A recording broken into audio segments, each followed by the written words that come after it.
Et maman m'a dit d'aller à Kradio. Ils vont me faire indigène. Donc j'étais au village là-bas. Un soir, on a un frère qui était venu me dire non, que lui gérait la cabine au village là-bas. Donc il est venu me dire, il y a l'une de mes tantes qui voulait me parler. Donc il m'a passé le téléphone. J'ai eu à causer avec elle. Parce que quand j'étais malade, moi j'ai dit à maman que je ne vais plus à l'école. Donc cette tante, elle m'a appelé pour me dire non, qu'à la rentrée là, moi de passer chez elle, elle et moi on va causer. Donc comme on était au moins 2 à 3 semaines de la rentrée scolaire, donc quand je suis rentrée, moi mon beau-père, il vient de Viacleux. Viacleux c'est un village de Dabou. Il m'a dit, comme tu ne veux pas aller à l'école là, faut faire truc. Faut aller chercher un métier, tu vas apprendre. Mais comme ma tante m'avait déjà appelé pour me parler de ça, comment on appelle ça, de son affaire aussi. Je devrais aller écouter son affaire plus tôt. Donc mon beau-père, ce qu'il m'a dit d'aller faire là, j'ai ignoré. Et puis j'ai pris rendez-vous avec ma tante. Je suis allée derrière ma tante.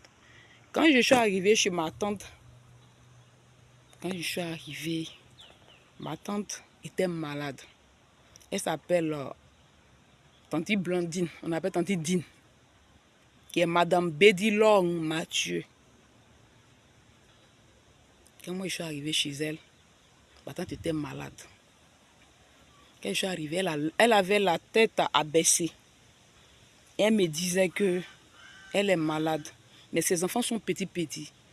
Que moi, mes soeurs sont venues passer vacances chez elle. Elles lui ont dit, comme elle parlait de quelqu'un qui pouvait l'aider au niveau des enfants, de ses enfants.